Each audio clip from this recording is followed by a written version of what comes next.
राजकारणामध्ये अत्यंत धक्कादायक आणि वेदनादायी घटना आज घडली. महाराष्ट्र राज्याचे उपमुख्यमंत्री अजितदादा यांचं विमान अपघातामध्ये निधन झालं आणि प्रचंड अस्वस्थता मनामध्ये निर्माण झाली. कारण अनिल भाऊंच्या पश्चात खूप वडिलकीच्या नात्यानं त्यांनी सांभाळण्याचा प्रयत्न केला होता. एक कामाचा माणूस आणि अगदी परखड, कठोर, पण तेवढंच मनानं निर्मळ असणारे आणि स्पष्ट बोलणारे अजितदादा आज आपल्यातून निघून गेले. महाराष्ट्राला खूप मोठा धक्का आणि राजकारणामध्ये महाराष्ट्राच्या खूप मोठी पोकळी अजितदादांच्या जाण्यानं निर्माण झाली. हे दुःख वास्तविक पाहता कार्यकर्त्यांना पचवण्यासारखं नाहीये. दादा जरी वेगळ्या पक्षात असले तरी सुद्धा इतकं प्रचंड कामाची क्षमता त्यांच्यामध्ये होती.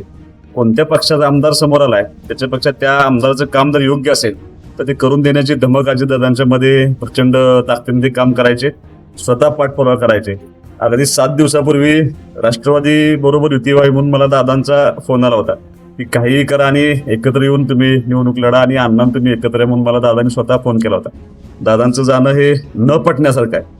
हे दुःख कधीही भरून न येण्यासारखं दुःख आज आपल्या सगळ्यांच्या समोर आले.